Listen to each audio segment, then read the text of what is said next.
This program is a presentation of UCTV for educational and non-commercial use only.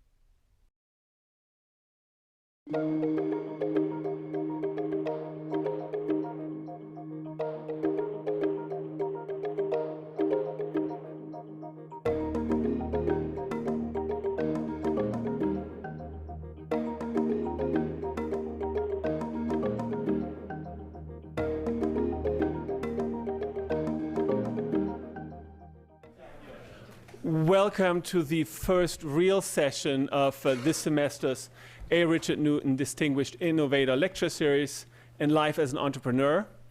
And I'm very, very glad to present today's speaker to you.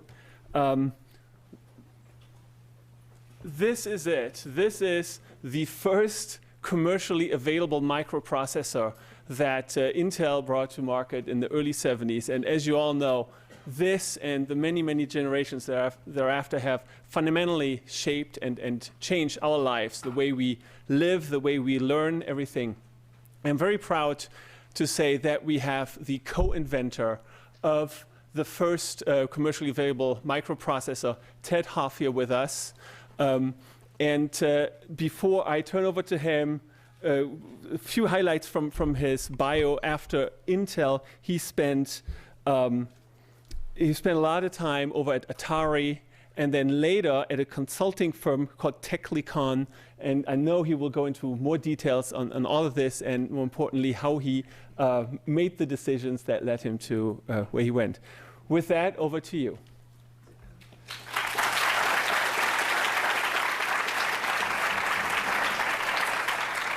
Thank you very much. Just like to talk a little bit about some of my experience in technology and hopefully take a look at where it's going to go.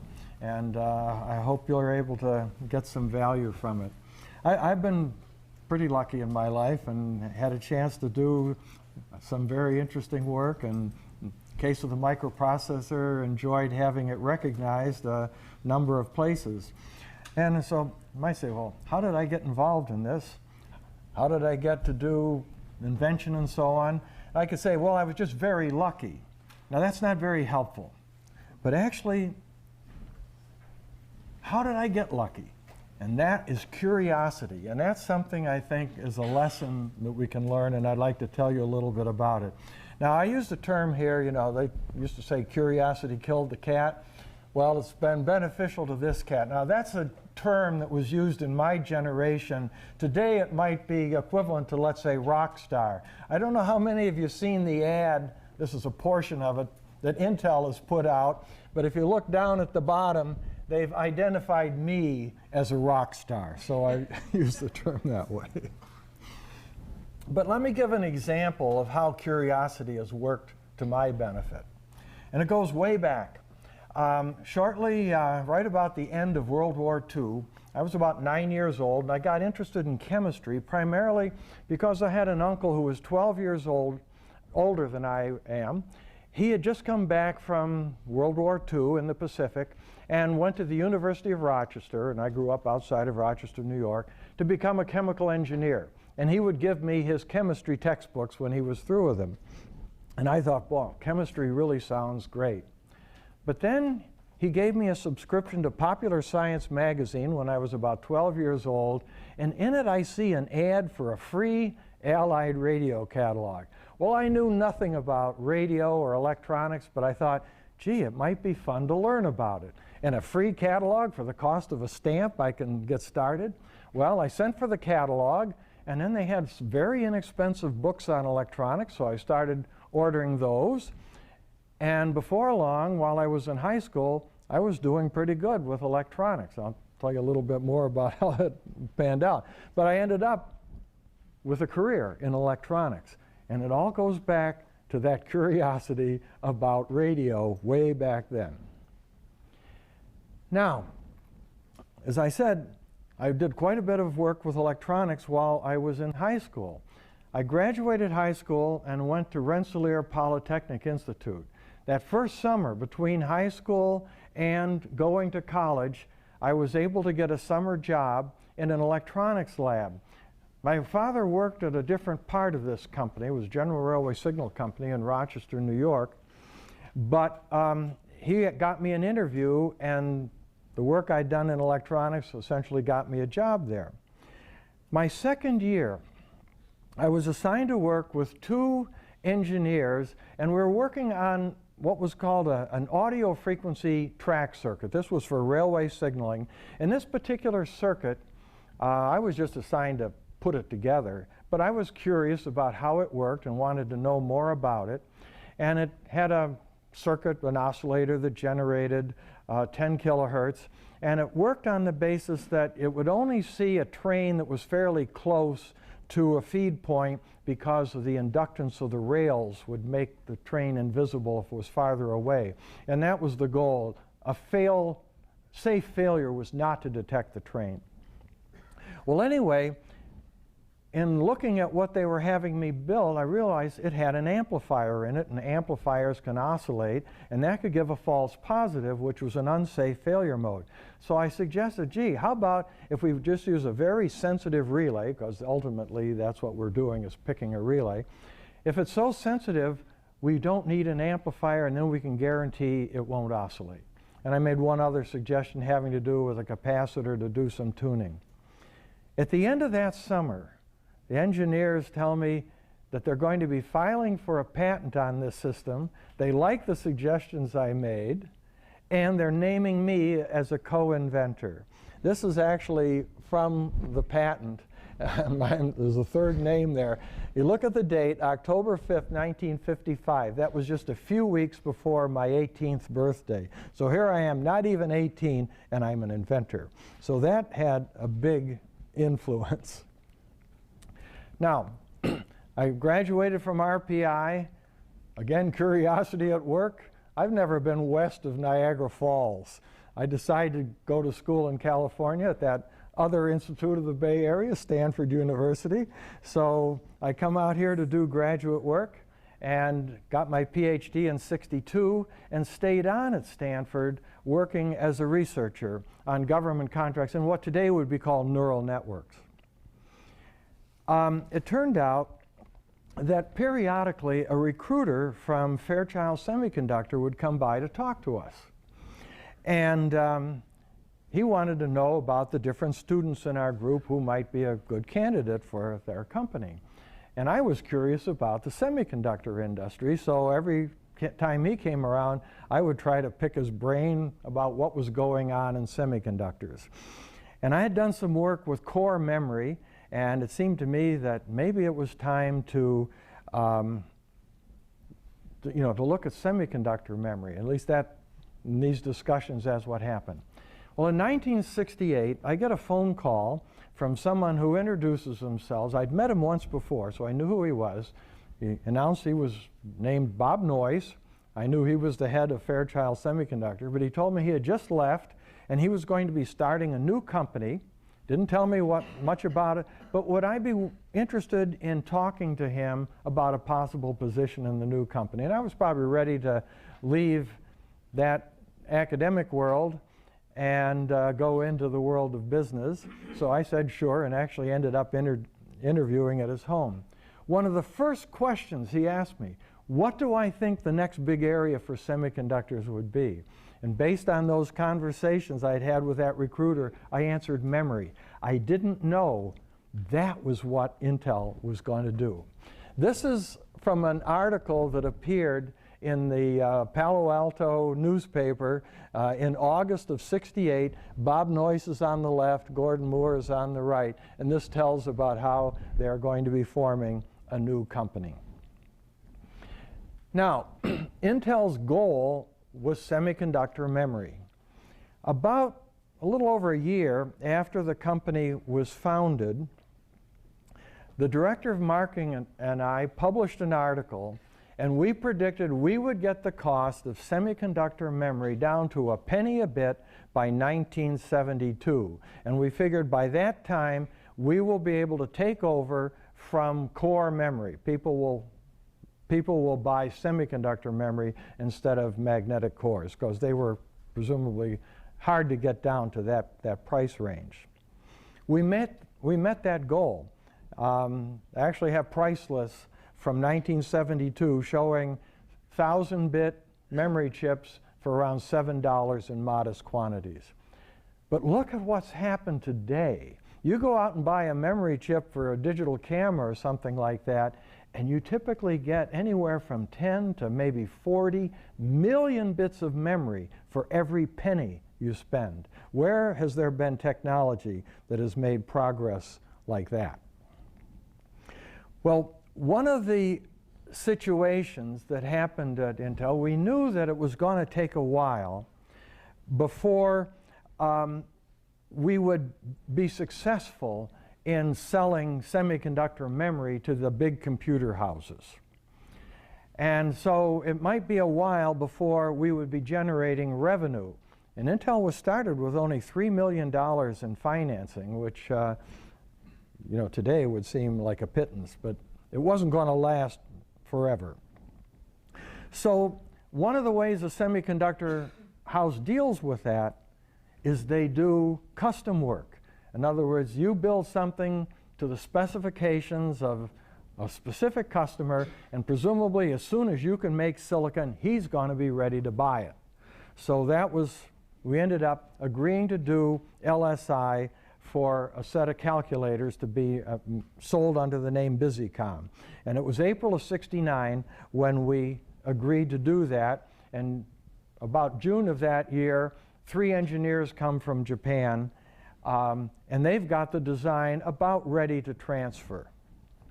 Now, I've by this time had some experience with a number of computers, an IBM 1620, an IBM 1130, digital equipment PDP-8, and I've programmed and looked at the insides of them, done interfaces to them, and so on. So I'm curious, what's in a calculator? And as I look over the design that's being presented to us, I'm really getting concerned. I know what the cost targets are, and it looks like it may be difficult to meet those cost targets. The calculator was to be based on shift register memory of 6 transistors per bit. That serial type of memory really complicates the control logic. Then on top of that, there were issues. It was binary coded decimal arithmetic and so on. And I started raising the question, why should this calculator be so much more complicated than a computer? And I don't know if any of you are familiar with a PDP-8 computer, but it is a remarkably simple architecture. So I started expressing some concerns to Bob Noyce about this calculator project, and he suggested if you have any way to simplify it, investigate. Go ahead and look at it. Normally you don't argue with a customer, you just do what he wants. But it seemed to me that we could, for one thing, by going from shift register to dynamic RAM, where instead of having, it would be typically like 100 microseconds to scan the shift register, I can get into a dynamic RAM in a microsecond or 2. If I made a simple enough general purpose computer architecture, then I could not only do all the calculator functions, but even the peripheral functions, things like scanning a keyboard and operating a printer, using programming, and put the complexity into memory, which is easy to generate and easy to make changes later on if you have errors. And so that led to a proposal for a very simple 4-bit machine. That was made a formal proposal in September of '69, and we got the go-ahead from the Japanese calculator company. In fact, there was actually a meeting where an associate of mine, Stan Mazer, and I presented our approach, and the 3 engineers from Japan presented their approach to the management of the calculator company in a meeting held in Mountain View, and the management said, we like the Intel approach. And so we were committed as of October of '69 to go ahead with that design. Now we had a contact a little bit later in December of '69 from a company in Texas that came to us initially asking for a memory chip for a processor they were building. And in looking at it, we said, gee, why just do the memory? That processor is not that much more difficult to make than the 4004, which was our 4-bit processor. So we proposed to them that they do that product, and that ultimately became our second microprocessor, the 8008. Might point out that the 8008 led to the 8080. The 8080, an upgrade, was the 8086 and 8088, then the 286 and the 386, and then the Pentiums. And today, their PCs are running on what's really a glorified, souped-up 8008. Of course, really souped up. Now, we had working parts on the microcomputer. And there were actually 4 chips in the set: the CPU, a read-only memory, a read-write memory, and a chip that was basically a shift register used for I/O expansion. And we had those in February of '71, but there was a huge struggle going on within Intel. Intel saw its market as being big computer companies. And they're concerned that if we start offering computers, those big computer companies will see us not as a supplier, but as a competitor. And the other issue was, how do we support these? And so there were major, major decisions, and it took all of 1971, basically, to finally make the decision to go ahead. And I even remember a meeting in Bob Noyce's office where he said, we're not ready to make a decision. And I say, every time you delay it, you're making a decision not to announce. And finally, it was announced. So one of the things to remember, you can have a great product, a great invention, but selling it is more important. And you got to sell it to the people that can do something about it than even designing it or building it in the first place. Well, 1972, 4004s were selling at $60. And in my day, a lot of people did their first computer programming on an IBM 1620, and our 4004 would run the problems at about the same speed as the 1620. The difference was the 1620, a decade earlier, had cost us $2,500 a month to lease. And now you could buy a processor for $60, quantity one. 8008s we charged $120 for. And microprocessor took off, was a very successful product. Feedback from the 8008 led to the 8080. That was a very successful product, and really the first one that competed with the mini computer. However, then Bob Noyce asked me, would I look at another area? Would I look at the telephone industry and see if there was something that Intel technology could do there? Well, I needed to know more about telephony. I knew essentially nothing about it.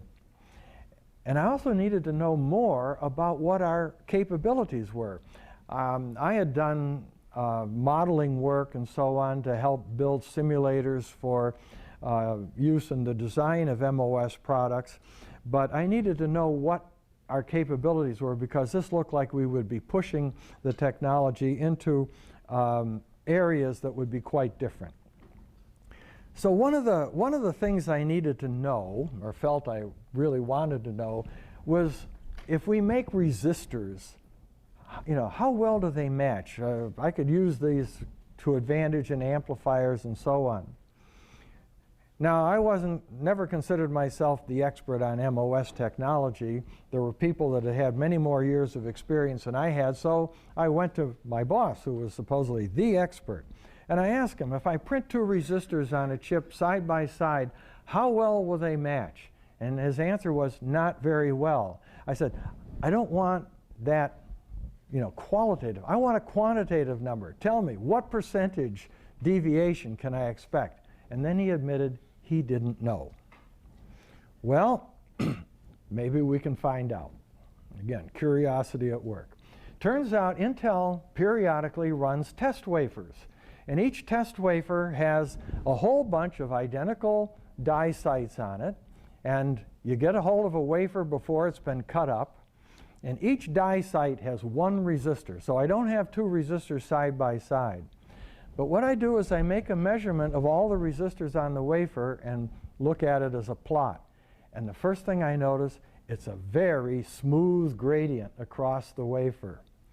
Well, that ought to be useful. A little bit of mathematical analysis, and I can measure how far from a smooth line do these points, how much do they deviate from that point. It turns out, and it later was measured and confirmed, the resistors measure within less than 1% deviation if they're printed side by side. And that led to a design for a D-Day converter and a whole bunch of other things using MOS technology. Now, sometimes you really do get lucky. I was really interested in what we can do with MOS in the analog world. And there's one guy who is the foremost authority. His name was Paul Gray, and he was a professor right here at Berkeley. And we managed to persuade Paul to come and consult for us. And he and his students had been working in this area, and then it turned out he had a sabbatical coming up, and so he spent that at Intel, and it helped Intel produce what I believe were the first commercially available telephone codecs and the switch capacitor filters that went with them. And it always seemed to me this was a very beneficial relationship we had. It was good for the students here at Berkeley who were working in that area, and it got these products into the market, and it made a whole new field of this switch capacitor work. Now, around 1983, Intel had become very focused primarily on the computer business. They moved the telecom activity to Arizona in 1980, and I didn't want to go there. And then it turned out I was recruited by Atari, and Atari had some fantastic work going on, labs around the country really doing some very, very interesting applications of computers and expanded graphics and so on. The trouble is, Atari did not have the kind of discipline, primarily due to, at Intel, Andy Grove ran a very tight ship. You'd say he had an iron fist, and he made sure everybody, paid attention to every fine detail. Atari was very disorganized. It was owned by Warner Communications, and it ended up being sold about a year and a half after I joined Atari. So I became an independent consultant. But it turned out that one of the people that worked with me at Atari started a company named Techlicon to consult for attorneys in intellectual property. And so I joined Techlicon, and I was with them for 20 years until I finally retired in 2007. Now, a couple of lessons I think could be learned here. For one thing, to get an invention into the field, you've got to be stubborn. You've got to be persistent. In other words, I say, it isn't a fault, it's a necessity. Another thing is, in your career, you'll hear information that's presumably presented as fact. A couple of them. To do analog work, you need to have bipolar processing. MOS isn't useful. MOS is too noisy, etc. Well, at Intel we proved it. Paul Gray helped prove it, that MOS was just fine, had some tremendous advantages. It makes an almost perfect analog switch, for example. Selling an idea is much harder than developing it. And so you got to be a salesman. And the other thing, all my career, I have gathered what most people would think of as useless information, and I've almost found all of it useful at some point. So it pays to collect it. Now, there's a quote, I remember hearing this, and I looked it up, and it's You read it up here. If a man write a better book or whatever, the main thing is to build a better mousetrap. It says the world will make a beaten path through his door. That is just not true. And I've seen too often, you've got to sell products. That is the most important aspect of invention, is get the product out there where people will use it. Now I'd like to take a look at some future trends. One of the issues is how far can semiconductor technology advance? And there's some other areas of things that are going on in the world that I think may be worth taking a look at. You know, global dynamics and climate change, population growth, and so on. And maybe the influence some of these may have on technology. Now, one of the things that's been going on is the term scaling. In 1974, Bob Denard, a fellow we know from IBM, pointed out in a paper that, particularly with MOS technology, making things smaller has tremendous advantages. If you make the linear dimension of your circuit half as much, well, you got a given size piece of silicon, you can get 4 times as many circuits on that piece of silicon. But each circuit runs twice as fast and runs at 1/4 of the power. So you're getting 8 times the bang per buck if you make things half size. Well, that's what we've been doing. Actually, it's now about 35 years of scaling since 1974 to the present. We were dealing with about 10,000 nanometer geometries then. Now we're in the 45 going to 30 nanometers today. In terms of speed, we were running about 1 megahertz then. We're now in the multi-gigahertz range today for the speeds. 4004 was about 2,000, just a little over 2,000 transistors, and we considered that aggressive for the technology today. Now we put 1 billion transistors on a chip. And as I pointed out, we've run memory down to the point where it's, fractions of a millionth of a penny per bit. In fact, to point out, if you looked at the memory cost back in '72, to store the information on one printed page would have been about $300 worth of semiconductor memory. Today, it's like 1,000 times more expensive to put print on paper than it is to put that data in semiconductor memory. Now, one of the issues is we've been at this scaling game for some 35 years. Is it at its limit? And some death reports were premature. I've made this slide a while back, but here's 2004, a researcher at IBM announces scaling at 130 nanometers, we won't go any smaller than that. And a few months later, Intel announces 65 nanometer technology. So that was a little premature.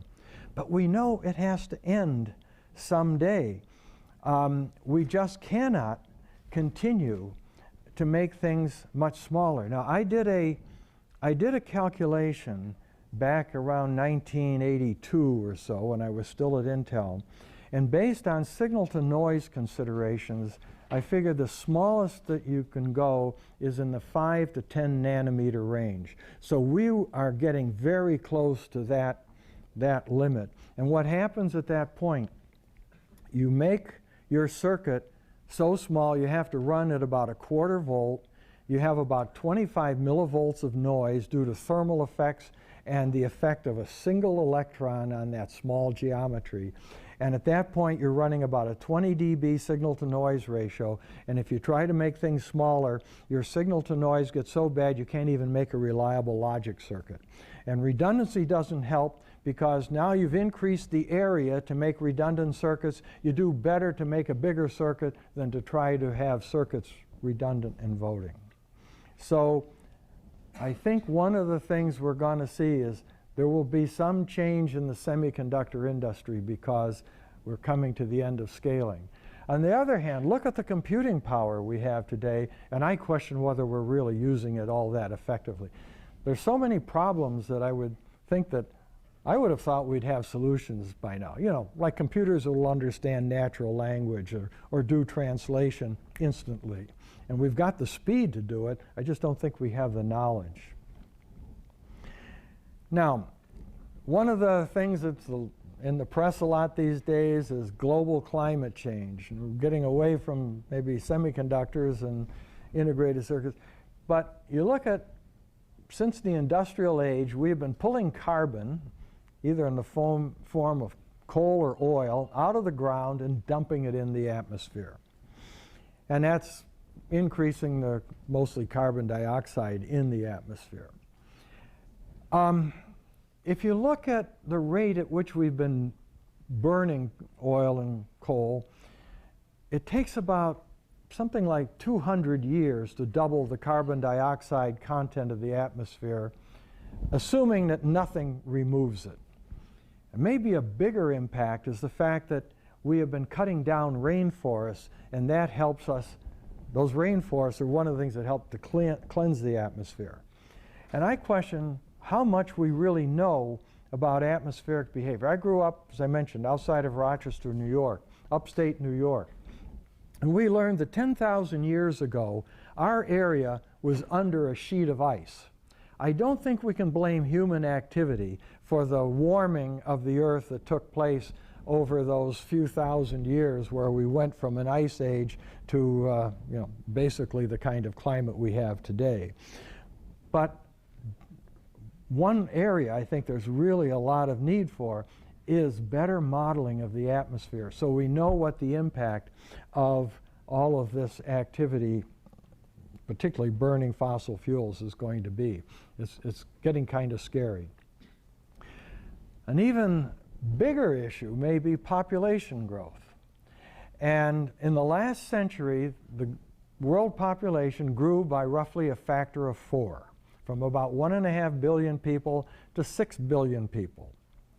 And in that same time, we nearly doubled the life expectancy from roughly 45 years to about 80 years. So that's like an 8 times burden on the planet in terms of the human population. I don't know if any of you watch Bill Maher, the comedian, on HBO, and he's always, well, not always, but quite often waxes eloquent about how so many Americans seem to be sick, they're on medication, they, in other words, seem to have all sorts of problems. Well, it's probably true to some extent.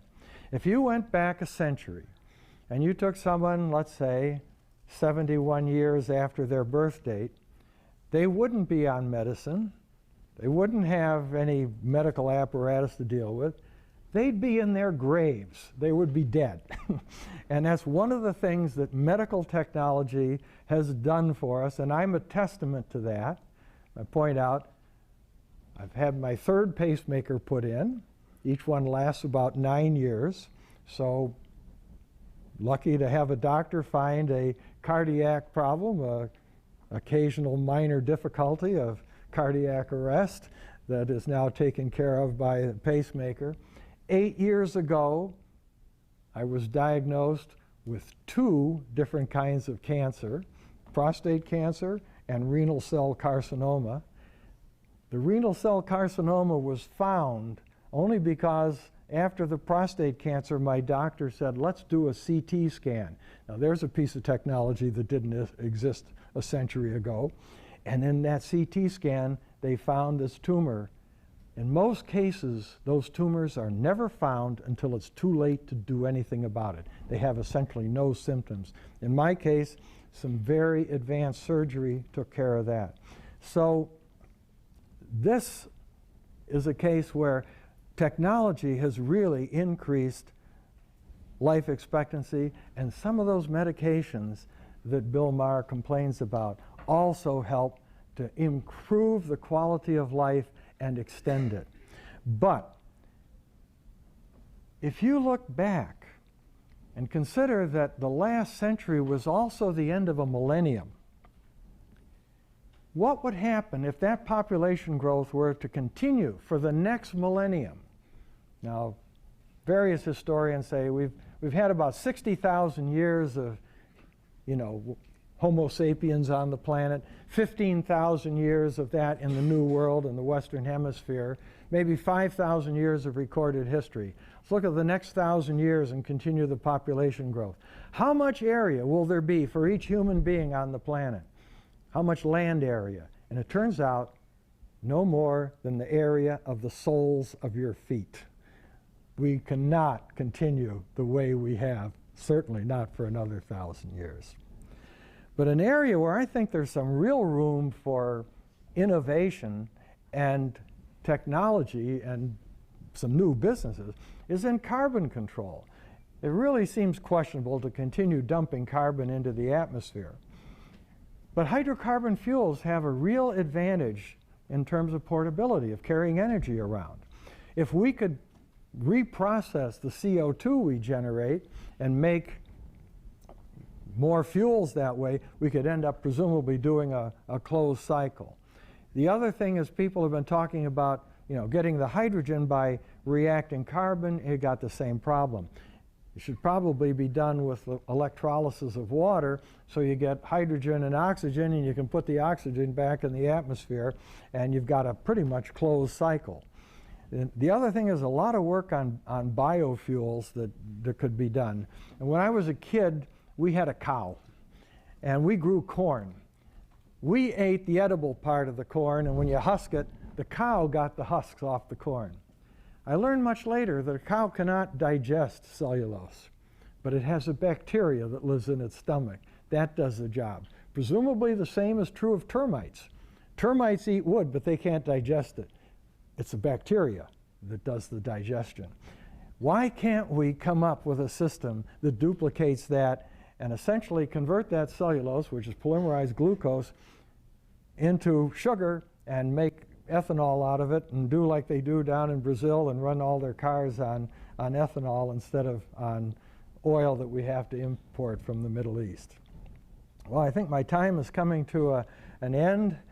I look around and I think we've got lots of problems that need solutions, and this is just a very few of them.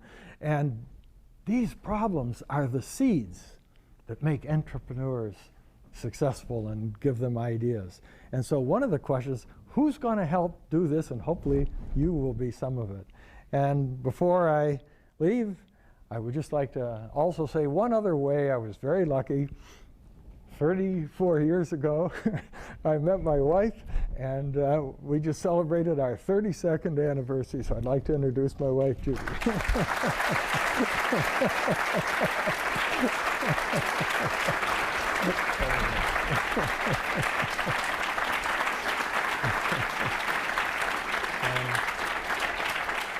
I guess we have time for questions, or? Thank you very much. Questions? Please raise your hand and I'll pass you the mic.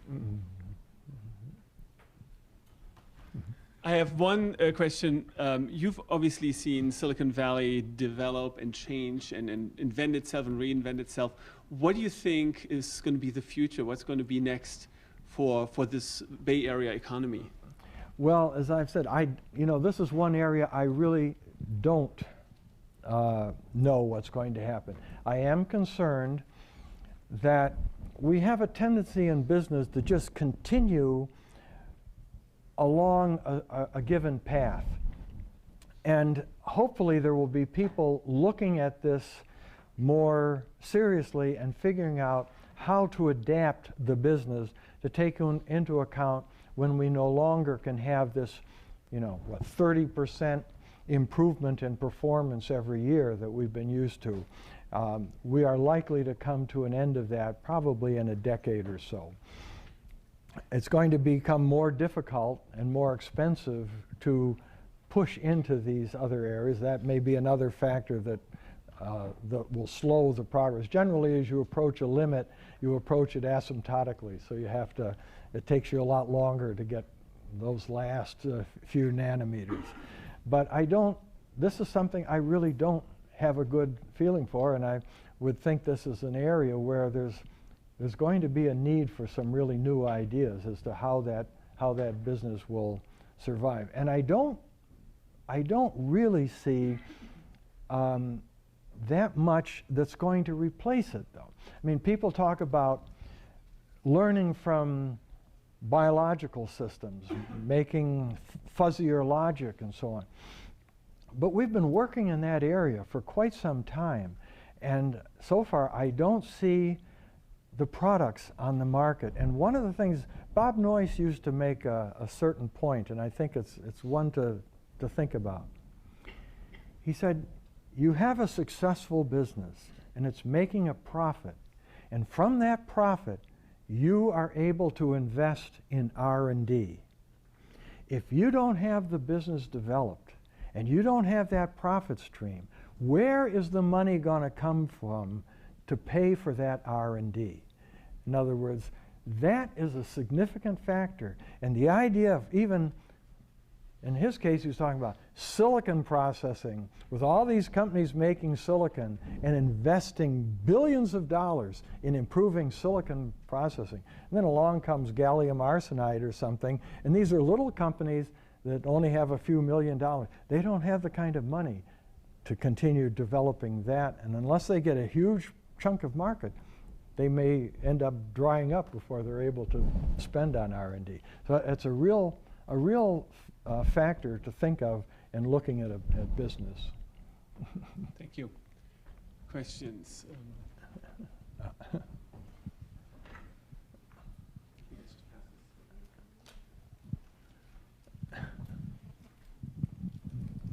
Thanks.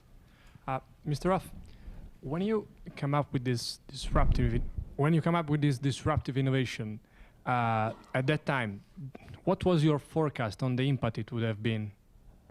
Could you tell What the forecast? Could you forecast at that time, like the impact you would have made? You mean on the microprocessor? Yes. Our view at the time we announced the microprocessor was really the market that today is referred to as embedded control. And in fact, it's something that is often overlooked by the media. And in fact, I've given talks to point that out. And you know, the media thinks of desktop or notebook computers as where all microprocessors go. The actual numbers that go into hidden places, and like somebody pointed out, I'm an example of embedded control because I've got a microprocessor in me running my heart. So it is, I think it was a few years back, there's a group called Microprocessor Forum, and they brought a number of, might call the early pioneers of microprocessors together and looking back at the business. And Masatoshi Shima, he was one of the Japanese engineers who came to us, had come from Japan. And now at that time we were probably talking about maybe 20 million PCs a year. And he said the usage in Japan of embedded controllers basically was 600 million units a year, just in Japan alone. So I mean, that is something that the media seems very much unaware of, even to the point we were recognized at the Inventors Hall of Fame back in 1996, I think it was. And when they announced it, they told the audience, you may have driven here in an automobile designed with the aid of a notebook computer. Even they didn't realize. Probably everybody who had driven to that ceremony had driven in an automobile that was running under computer control, but not aware of it. And when I came to California, and you'd look down from the hills at the freeways, you could see them looking like tubes of smog in the summertime. We've made our automobiles run much cleaner. Many steps have been taken, but one of the things is running the cars under computer control. That helps.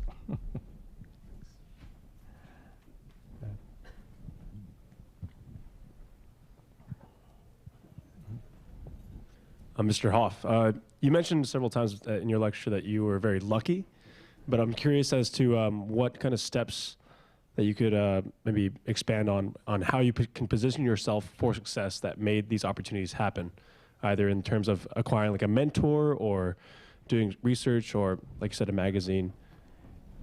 You know, this is a, you know, if I understand your question, it's like, for some reason, I have just found myself being curious. I don't know where it came from, but it goes back a long time. Probably one of the first things, my uncle I mentioned, who was 12 years older than I, came in one day. I was probably 6 years old or something. And he mixes together two colorless liquids, and he pours them together, and they turn bright red. And I think, I'd like to know how to do that. And later on, I learned how to do that. I made phenolphthalein solution and alkali. But there was something about knowing how things work. And even one of the frustrations today, when you think of when the IBM PC came out, and you bought an IBM PC, and I bought one of the early ones, you could buy a book that had essentially all the information, complete schematics, the BIOS code, everything you needed to know. So you could go in and play with that and know exactly what's going on. Well, today, Microsoft, in its infinite wisdom, has decided nobody should know that information. And even when you buy a piece of code, you agree that you will not disassemble it and look at the code. I mean, it goes to that far. So there's a change, and I'm frustrated that I don't get to know what's going on exactly. And it becomes twice as frustrating when the computer does what I don't want it to do, and it's hard to find out how to make it do what you want it to do. One more question.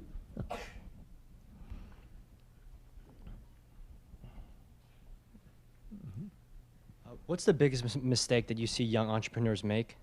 What's the biggest mistake that you see young entrepreneurs make, and how do you go and avoid that? Well, it's hard to say which is the biggest mistake that they make. One of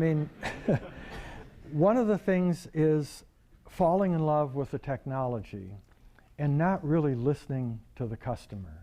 I mean, ultimately, for the entrepreneur to be successful, you've got to sell your product. And that means you have to understand the customer's needs. And I ran into that at Intel. One of the things we did in the telecom group, and it was not a successful product, we did a digital signal processing chip called the 2920. And we knew it wasn't quite right. Now, I would travel with marketing people, and the marketing people were so interested in selling the 2920 that every time a customer tried to tell us what was wrong with it, the marketing people would interrupt and try to tell them why it was such a good product. And I wanted to hear what was wrong with it. Hopefully I wouldn't make the same mistakes the next time. And it's that not listening to the customer and understanding his problem, I think, is probably the biggest error that you can make. Great. With that, thank you very much for being here today. Well,